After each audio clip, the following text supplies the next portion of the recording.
sometimes we call courts.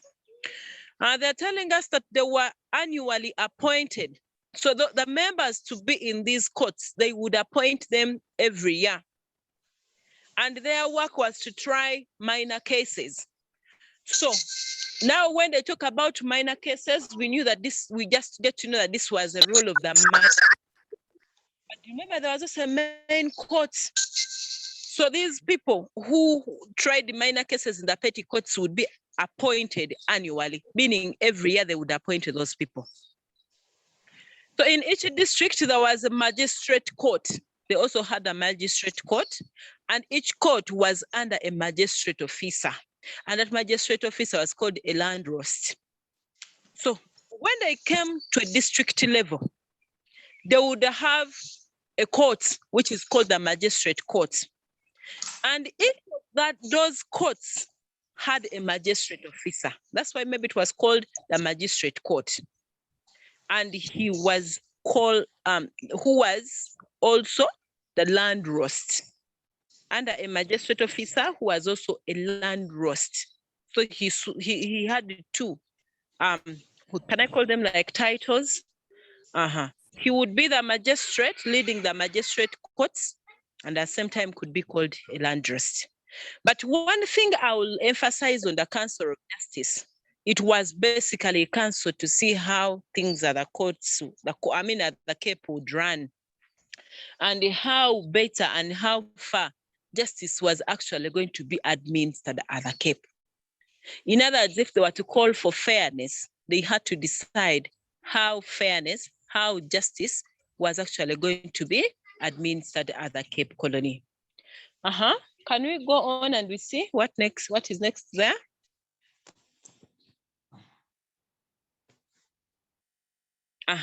So they're telling us that the main work of that magistrate basically was to settle civil cases among the civil servants, and maybe civil, the cases within the country and the daily cases. At the same time, also settle minor cases. So he didn't only settle the civil, but also settle the minor cases. However, the company lacked qualified lawyers and judges. It lacked qualified lawyers who could do all what they're supposed to do. They never had such lawyers who were qualified, and they never had judges. Although that one couldn't stop it from pursuing the activities it was actually pursuing. But in the process and in the midst of pursuing all what they were pursuing, they lacked qualified judges and they lacked qualified lawyers. Worse still, the lawyers the company had were corrupt and accepted bribes. Little wonder when they tell us that they never had qualified lawyers and judges, if those ones who were there were corrupt and even accepted bribes. They are telling us that they also had matrimonial courts. Matrimonial courts. Those matrimonial courts were basically to counsel people who were intending to get married. So those people who were intending to get married would go and sit in the matrimonial courts and they would counsel them. Like even up to today, when people are intending to get married, they would go meet maybe those church leaders and they counsel them. These ones had matrimonial cases which were there to counsel people intending to get married. Then a high court of appeal was to rule out major decisions. Amidst the minor case in the minor courts, amidst the district courts, they also had a high court.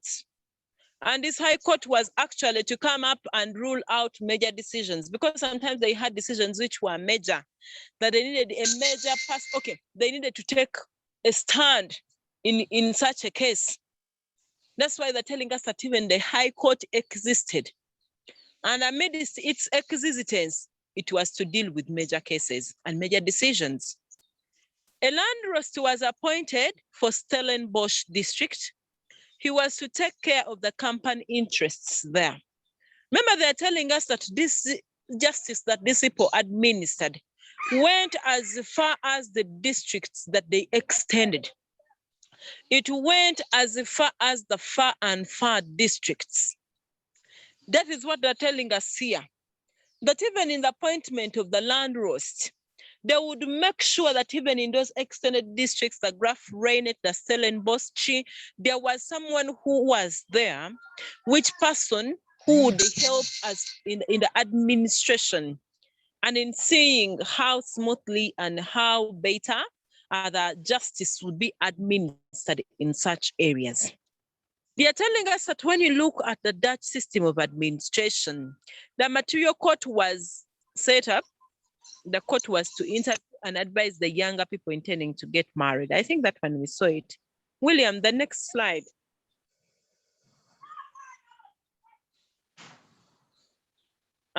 So that was the Council of Justice.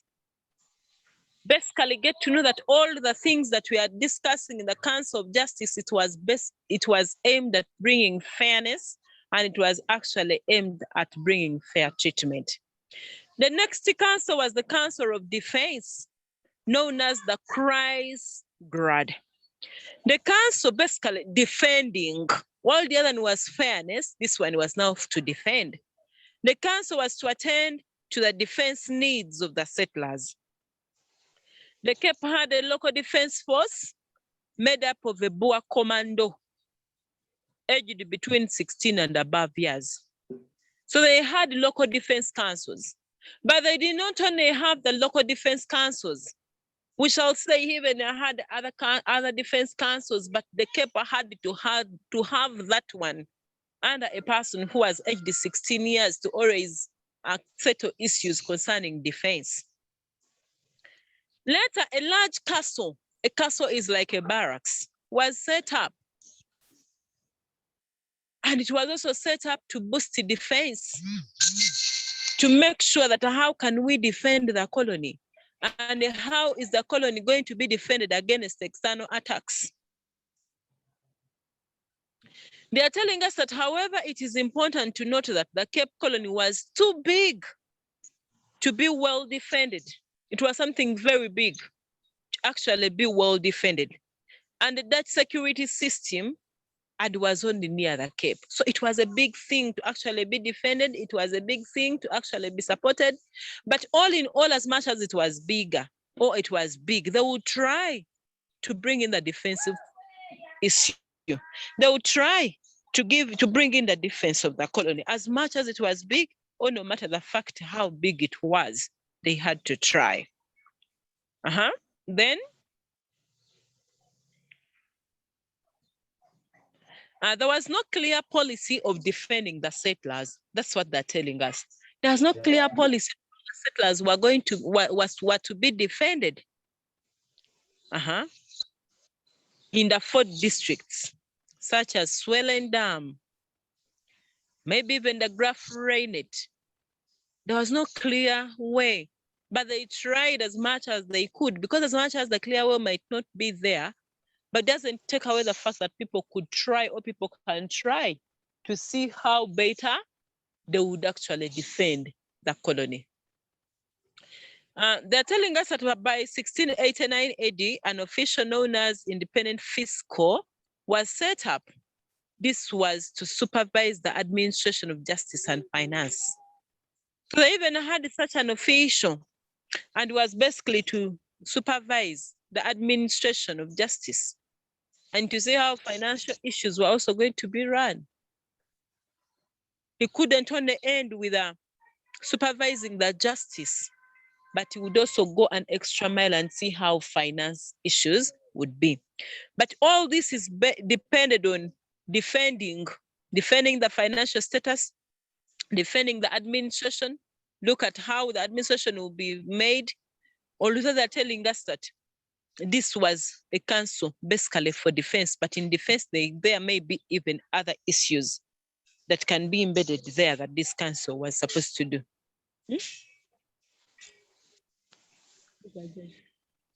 Then, the next council was the Dutch Reformed Church. It consisted of the Dutch. It was concerned with the cultural life of the settlers, basically to see the culture and how the life would move on.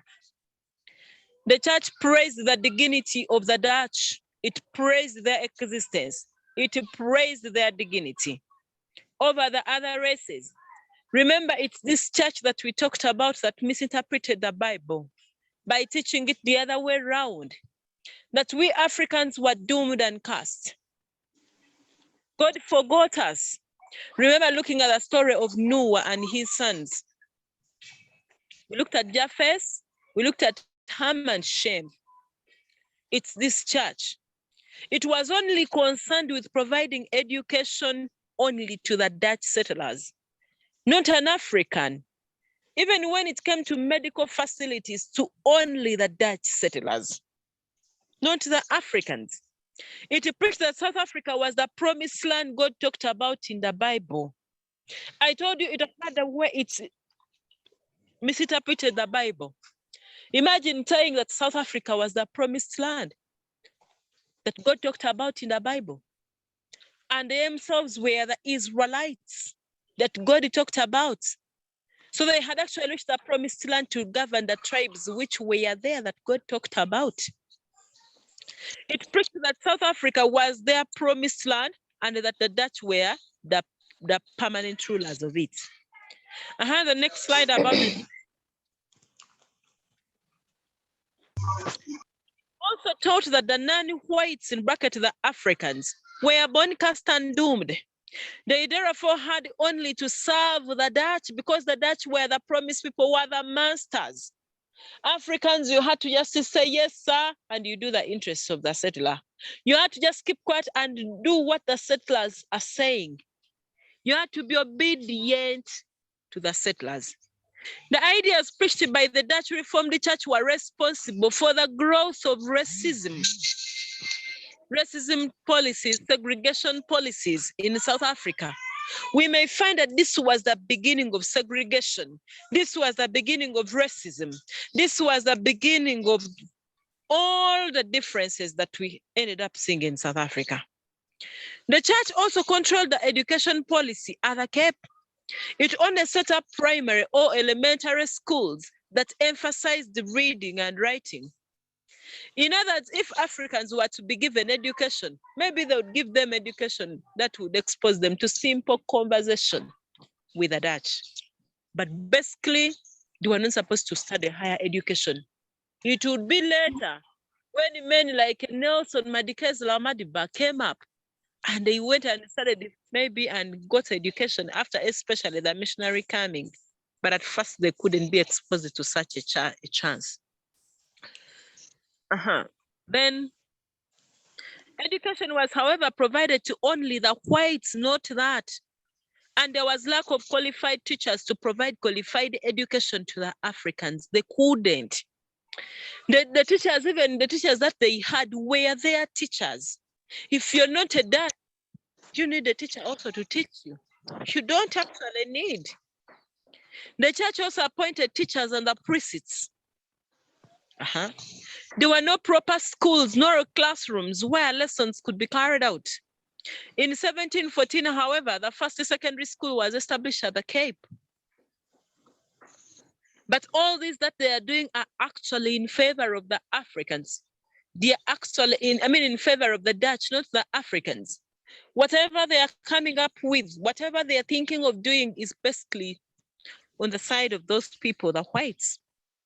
Economically, the church emphasized big trade opportunities to be dominated by only the church. Big trade opportunities. Are you seeing how the company is promoting big trade opportunities and then banning them on the side of the church, which church they are well aware that it's for the Dutch? The church encouraged agriculture, mainly among the Boer farmers. The church also encouraged unity among the Dutch. And this unity that they're encouraging among the Dutch was actually to promote nationalism. It is unfortunate, however, to note that some magistrates were ignorant of the law. In fact, they could not be in position to tell what the law was being broken. Okay. One thing I know when you look at these points we are giving you under each council, it is much. But it is you to decide and read and understand what was embedded in the Council of Justice, what was actually embedded in the Council of Defense, what was embedded in the Council of the Dutch Reformed Church and the Council of Policy. If the question is set like they want you to give the structure, yeah, I may decide to give 5 points on each. Then at the end of the day, I would point to the points that the teacher wants. But you have to know what was embedded in each council. Justice is basically to see how fairness and justice was administered in their areas of vicinity, but remembering as much as it would be administered in their areas of vicinity, it was more on the side of the Dutch. You look at the other side of defense, you look at it as defending policy, leadership. And then the Dutch Reformed Church was basically to emphasize race as a pure race, a race with everything, and emphasizing the righteousness of the Dutch at the expense of other race. So in conclusion, they're telling you that the Dutch structure of that did not cater for the Africans. It did not cater for the Africans, but it basically catered for the whites, and it basically preserved the interests of the whites.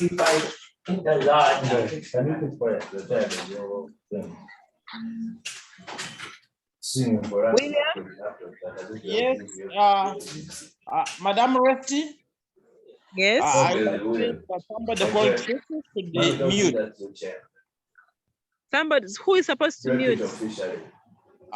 Somebody called Tricia, then Tricia, girls, you can mute. Nachtel, you have refused to mute. I just phoned it.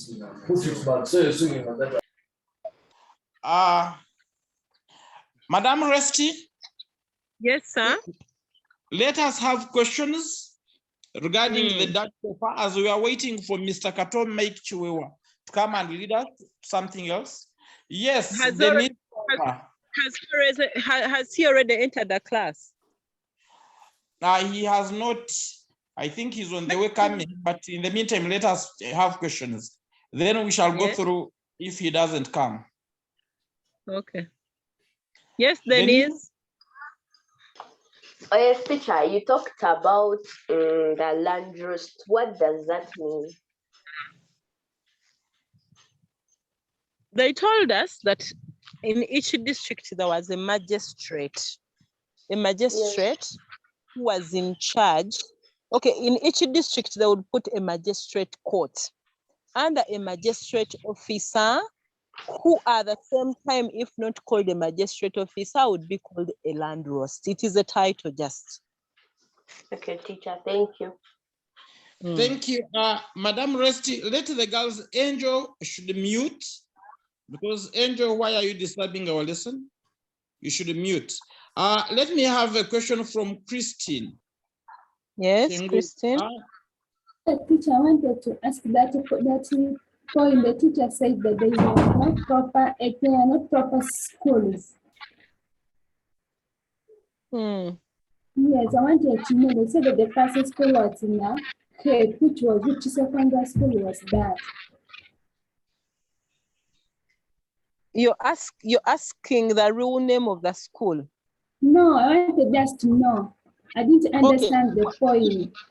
You know when the one thing we have said even in the conclusion, that most of the schools, most of the things that we have seen in this structure were basically to cater for the Dutch, not the Africans.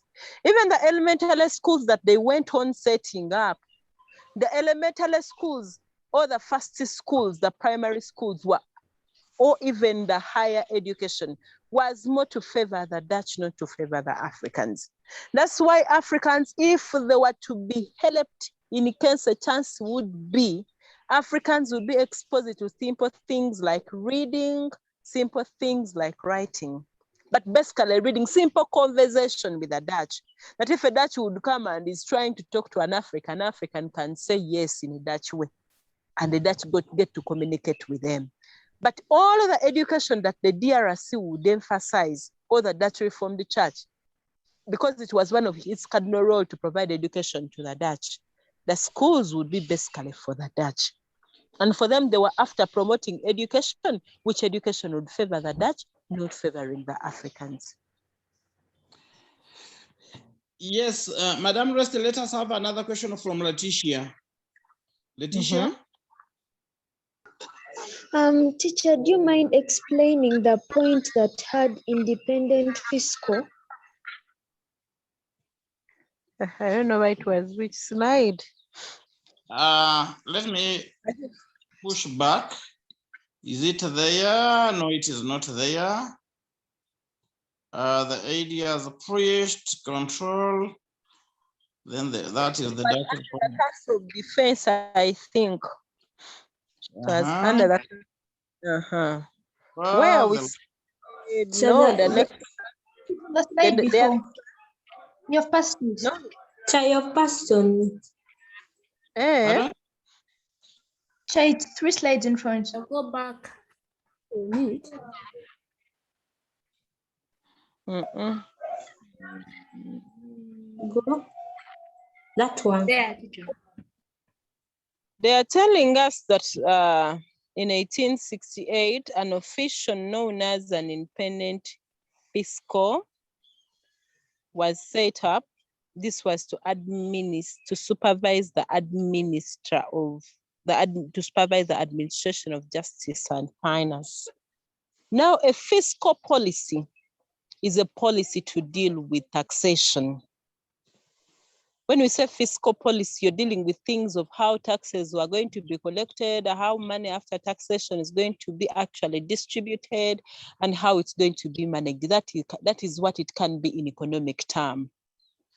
So when they say that they also had an officer who was called an independent fiscal person, it means he was dealing with money and things of how defending the finances are the kept and in the Dutch vicinity, and seeing how beautiful the money collected and all what was supposed to be administered.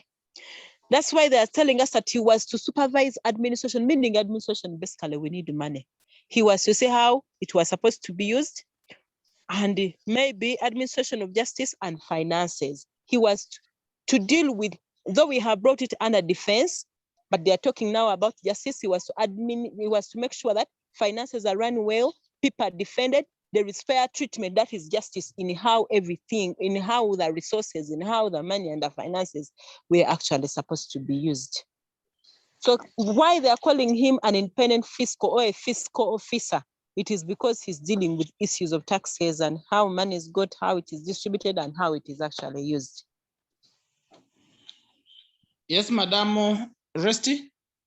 Yes. So in other words, he was like the Minister of Finance. Yes, because fiscal is all about tax collection and how taxes is distributed.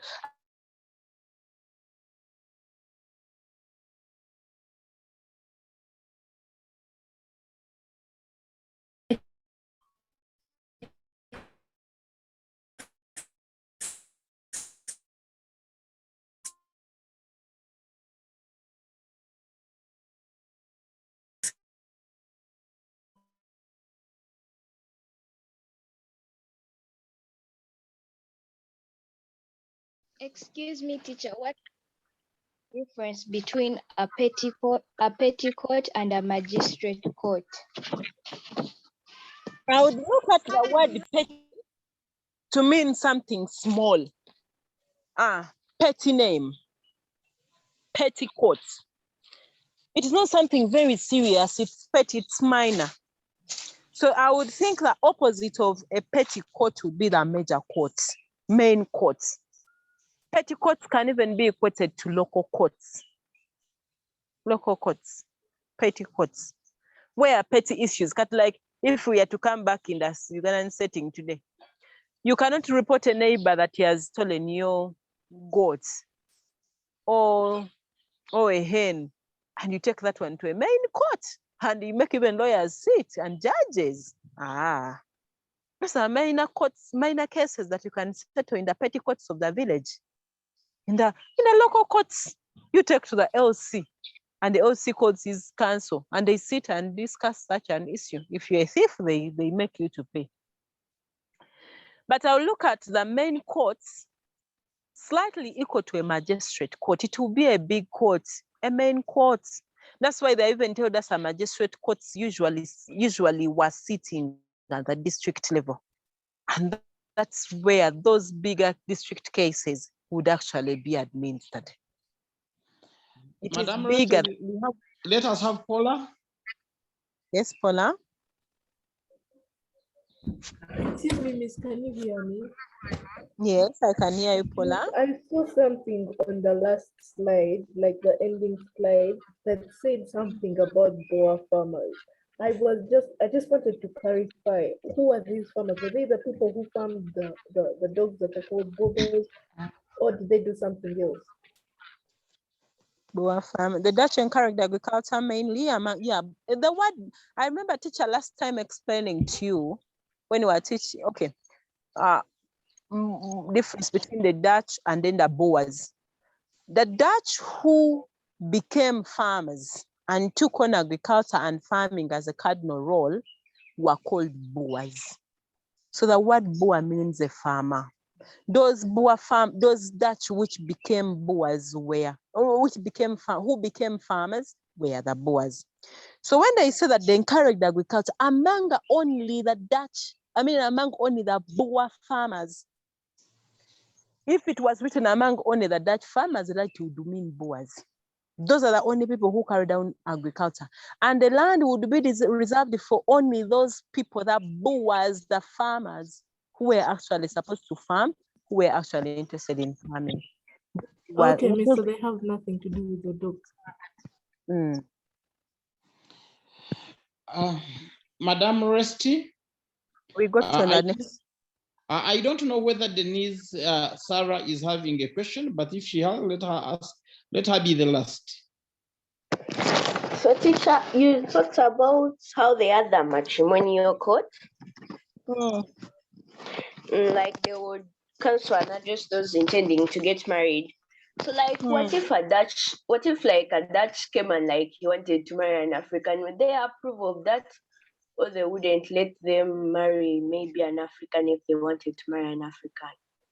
Remember when we were looking at solutions to the problems that the Dutch faced, we looked at one of the solutions that they accepted mixed marriages to produce the coloreds in South Africa. Although this woman, if he was a Dutch, was a Khoikhoi, he was not supposed to be highly respected. But when a Dutch had decided to marry that, they would cancel them because now he was going to marry a black wife or a black woman. Basically, the courts would cancel them, though they were mainly canceling the Dutch. But I do believe if there was interracial marriages, they would also cancel. Okay, thank you. So, Madam Resty? Yes. Hello. Hello, Sebo. It appears we are done with questions. And Mike is not with us. Please, can you take us through the expansion? Okay, can we open and we go there?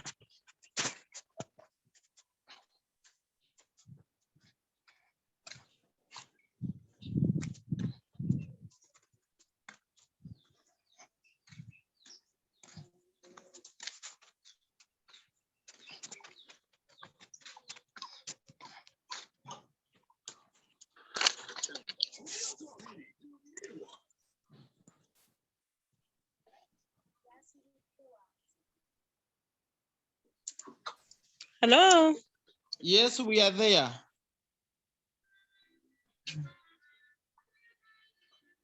So the girls should know that there was a time when we did the Dutch coming at the Cape. And then we said after them settling at the Cape, they later expanded. Now, we want to look at how the Dutch expanded. I will not say that this is typically a new topic. We passed through it. There is a day I taught it. But we just felt it wise that we give it a second touch. Since it's a process to distinguish it from the coming. Because there is the Dutch settlement and there is Dutch expansion. So we just thought it wisely to give it another chance. So they're telling us that the expansion, when the Dutch expanded, they were moving up to the interior. Sometimes they say not actually in the interior, but they were going to the Fish River, because in the expansion that they took to go to the interior, they later moved up to where River Fish was, or Fish River was. So the expansion from the Cape occurred in the 18th century. However, note that the process was disorderly, since there was no coordination, there was no control, and there were no directives. We are going to see these people migrating, expanding from the Cape Colony going to the interior, not in an organized manner that we expected them to move in, but in a disorderly way. They didn't move in the style, in the way that we expected them to move. So by 1780, the Fish River had become the eastern boundary. While by 1778, the northeastern boundary was near Jacobus Koitisi. First go to the next slide. I'll connect this information to the next. Okay. So they're telling us that by 1795, the Dutch colony had a population of about 15,000 and 4 districts, namely. So we are looking at how these people are really expanding. We are looking at them leaving the Cape, going to the interior. But they're telling us in the process of moving from the Cape up to the interior, they are meeting districts like Stellenbosch, they are meeting districts like Swellendam, they are meeting districts like Graaff-Reinet, and the Cape district where they were actually coming from. We shall see that the Cape in South Africa would actually mean the coast. The coast. But when people leave the coast, they'll enter inside. And inside in this way would actually be the interior, where they went on entering. They are telling us that in their process of expansion, they moved from the Cape and moved to those namely districts that they had put there. But they're telling us, Madam yes. Resti, probably Yes, Linda has been putting up her hand for quite some time. Probably she's lost. Let her ask her question. Natabona Linda say. Yes, teacher. If I would request for them to put their lesson recordings, because I've just joined the meeting. Okay, we shall handle. Madam, you can continue. Okay. So let the girls first put this one into mind as I'm going on, that we are looking at people who have been living at the Cape, but we are seeing the population escalating. They're telling us by 1795 that that population had increased. And now they went on moving to different districts, like the districts that have been mentioned there. They're telling us Stellenbosch, they moved to Swellendam, they're telling us Graaff-Reinet, and from the Cape, where they were actually coming from. So it should be noted that the purpose of opening up settlements far away from the Cape was to establish a calling station. They wanted to establish a station. A calling station would be like a station where issues would always be handled, where you would stage. So they had the purpose of opening up settlement, that the settlement, they had the purpose of opening up a settlement. No, the main purpose of opening up a settlement was to establish a calling station for ships traveling to the east. Remember, that was the beginning. In the end, in the beginning, when we were starting the Dutch itself, they had the purpose of setting, one of the reasons why they came at the Cape, they had the purpose of setting up a calling station where their ships would always rest and anchor onto their way to where they were going. But now we are looking at the fact that even they're trying to bring in the expansions policy, moving from the Cape and going to far areas. We very much know that these areas, again, would assist them and would help them in the future process of trading that they were actually doing. So a decision to open up a settlement was taken by the Dutch East Indian Company. Which is settlement, maybe now that is the Dutch settlement. Initially, coming at the Cape. They are telling us that the companies and which took that decision, and we all know that is right. Remember when these people who were traveling got an accident and went back and informed the Cape, called the directors of the Cape, how they had got an accident. And the directors told them that they had to send Dr. Jan Van, and he came and gave encouraging message, and these people settled at the Cape.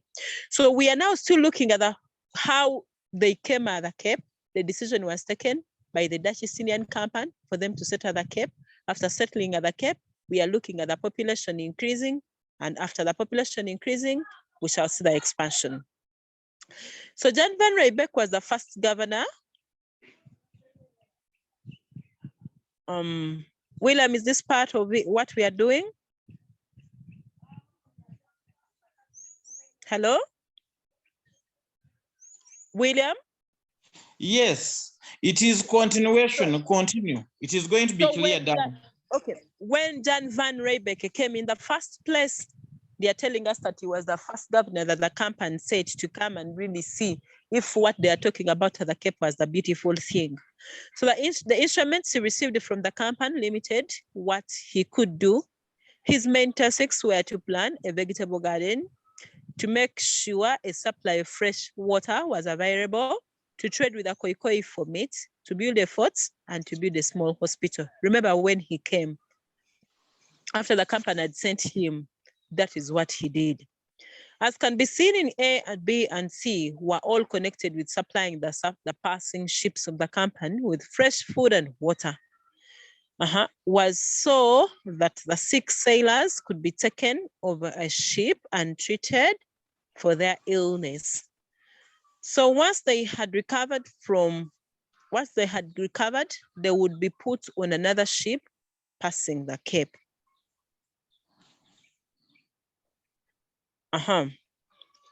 So here, maybe I can first summarize whatever I've said before we continue for the girls to follow the story very well.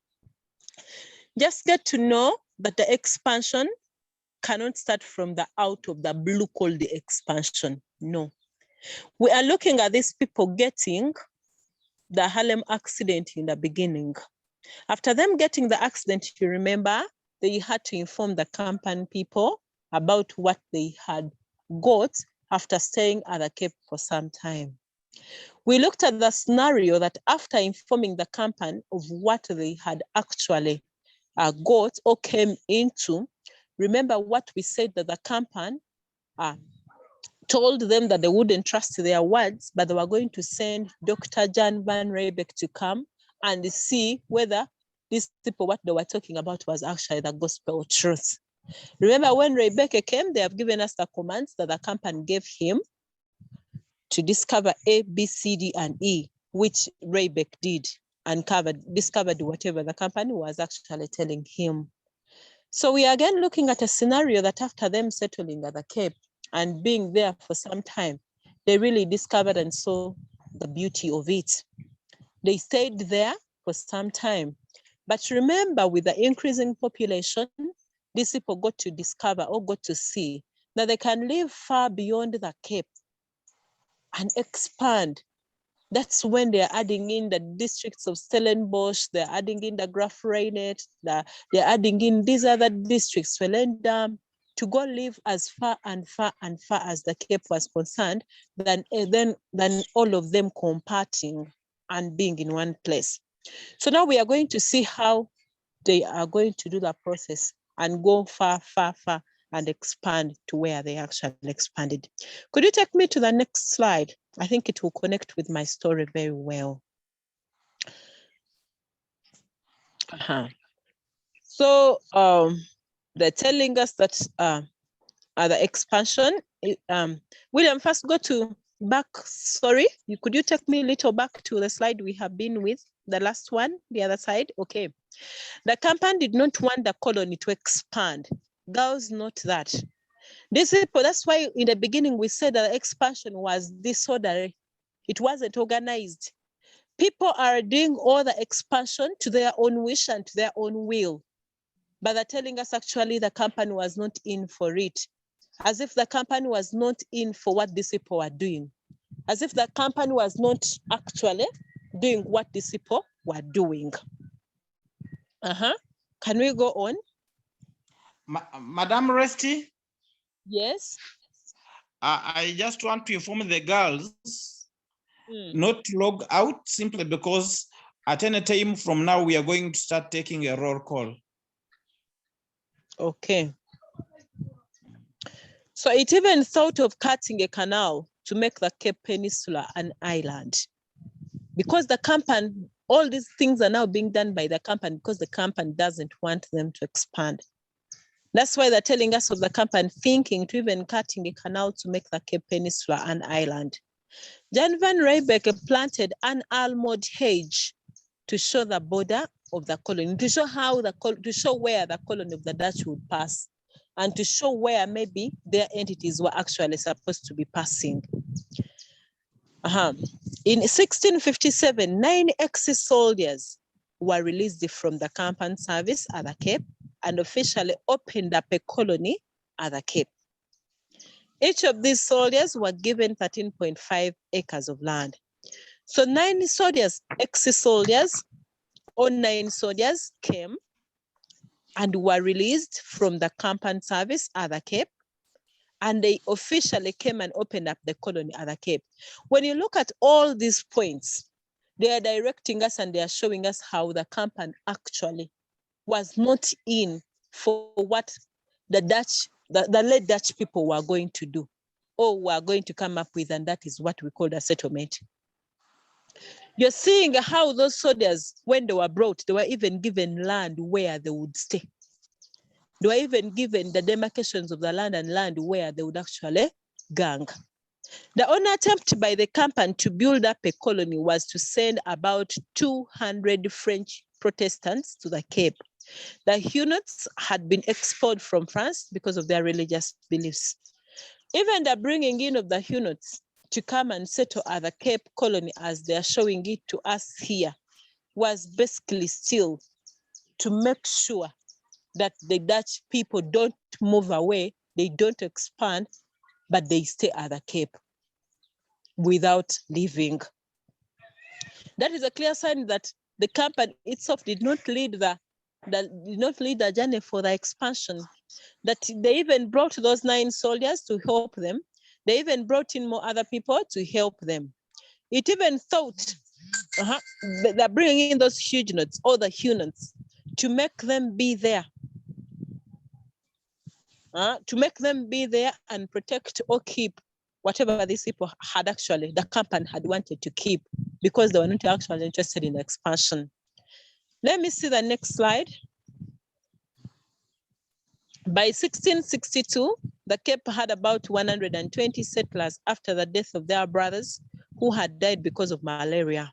The Cape by 1662 was therefore still very small.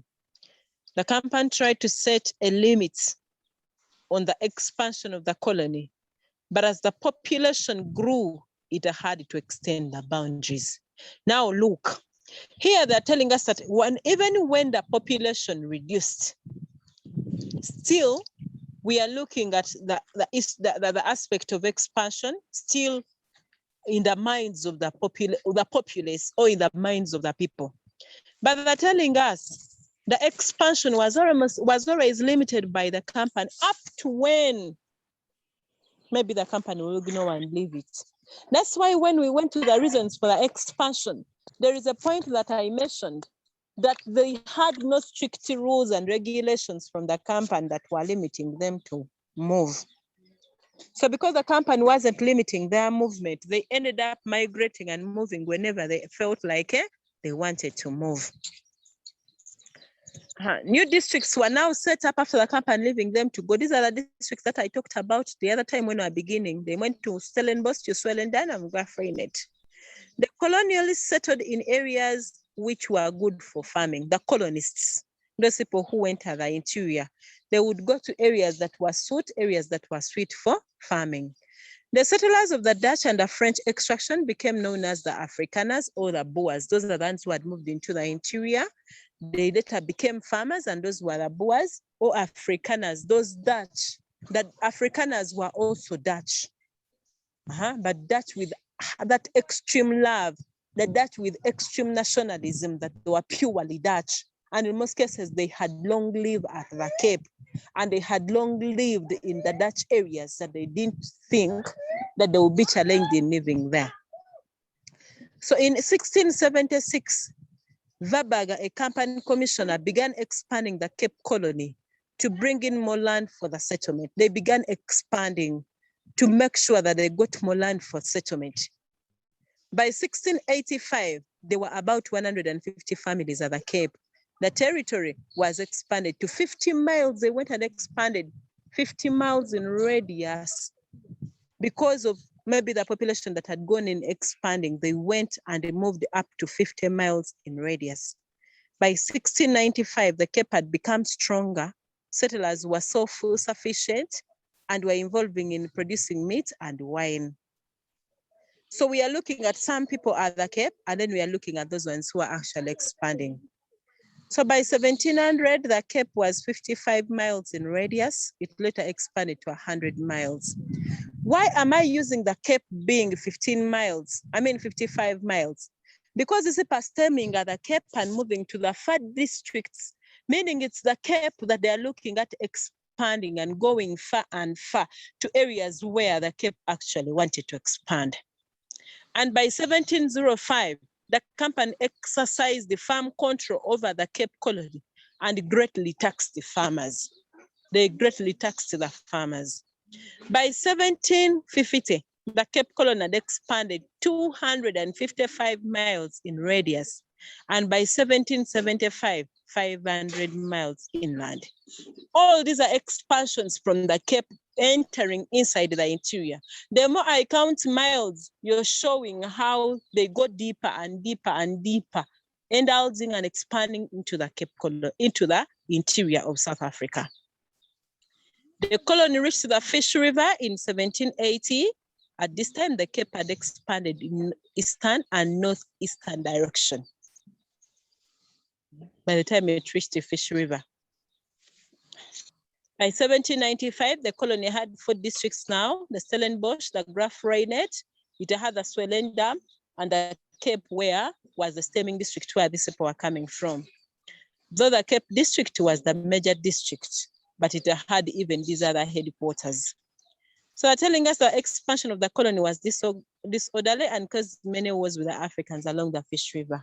So we are just looking at how these people are going far, far, far, expanding to other districts and other districts, but basing from the Cape and going inland and expanding to different districts using entering as informal mileage from one mileage to another, to another, to another.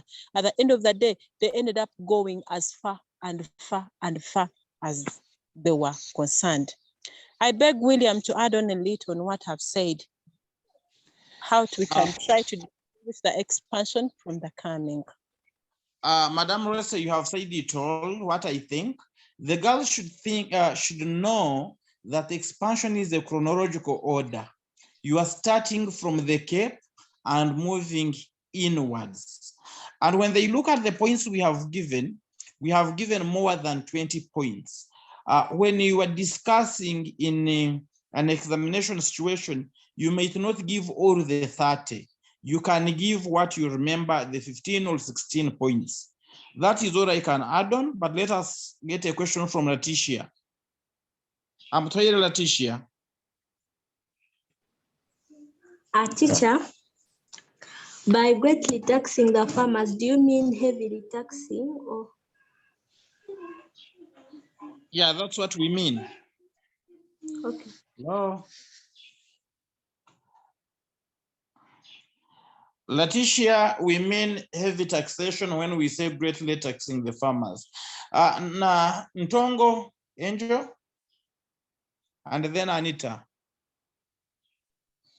Actually, I was asking, where was the expansion like northwards? Because according to the map in the notes, maybe my imagination shows the expansion was northward. So is that it?